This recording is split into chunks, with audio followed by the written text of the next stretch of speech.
Rome's story begins not with history, but with myth, a tale recorded 500 years after the city's birth by Roman historian Titus Livius.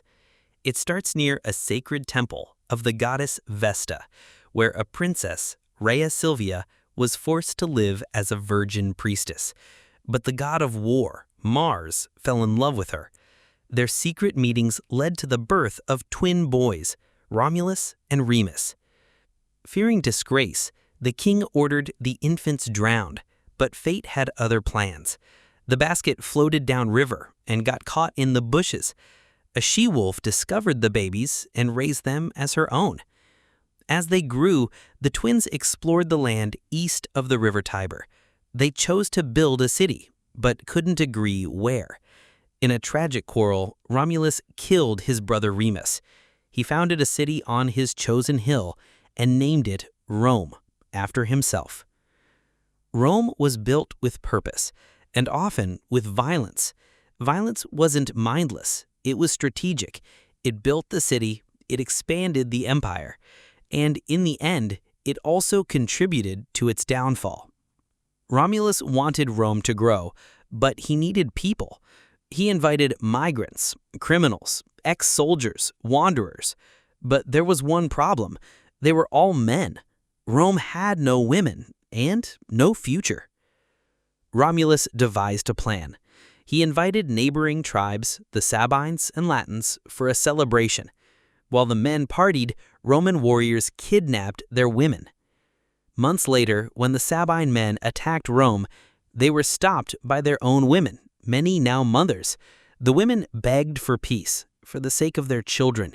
Eventually, the tribes merged into Rome, and a new culture was born. To manage the growing city, Romulus created the Senate. He appointed tribal leaders called paters or fathers. These paters became senators.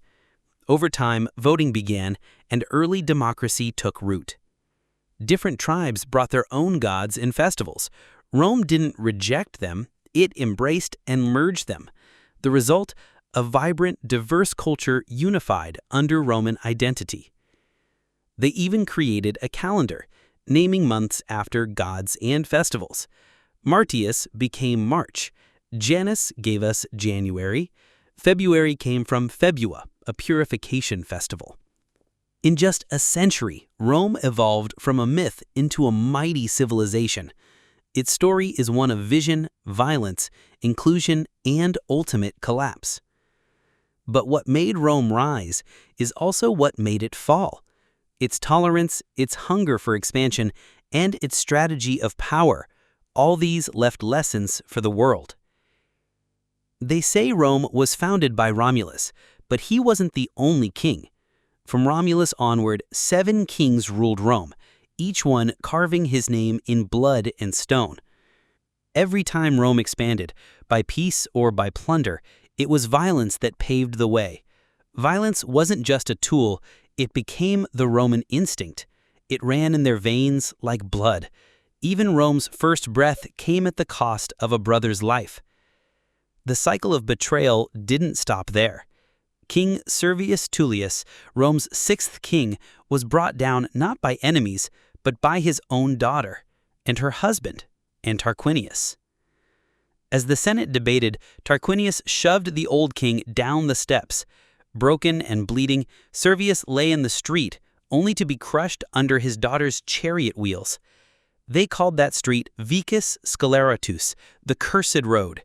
There, royalty died and tyranny rose.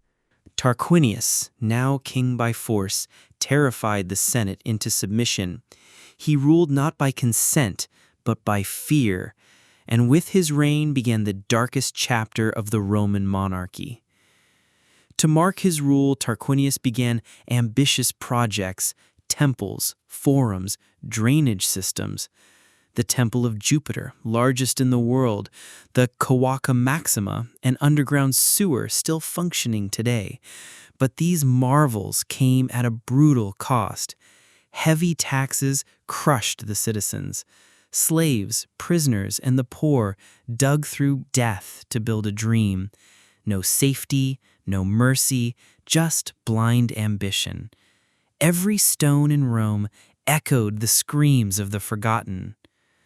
But no empire falls from the outside until it's rotten from the inside, and that rot came from Tarquinius's own son. Prince Sextus Tarquinius forced himself on a noblewoman, Lucretia. She begged, she resisted, but he threatened her with disgrace and murder. She survived the night, but not the shame. She called her father, her husband, and one more man, Brutus. Brutus, nephew of the king, had lived as a fool to stay alive. His brother had been killed by Tarquinius. But now Brutus awakened. As Lucretia finished her tale, she plunged a dagger into her own heart. Brutus caught the blood-soaked blade and took an oath. By this blood, no Tarquin shall ever rule Rome again, and never again shall any Rex, king, rise in Rome. The streets erupted. The Senate turned. Even the elite rose with Brutus against the tyrant. When King Tarquinius tried to return from a campaign, he found the gates shut. Rome had rejected its king. Banished and broken, Tarquinius drifted to Greece, an emperor once feared, now forgotten. No grave, no crown, no glory. 509 BCE, Rome abolished kingship forever, and the word rex became an insult. Thus began the Roman Republic, born from violence, grief, and a woman's final cry for justice. Empires rise with pride, but they fall with silence. This was the end of the kings, but only the beginning of Rome's real power.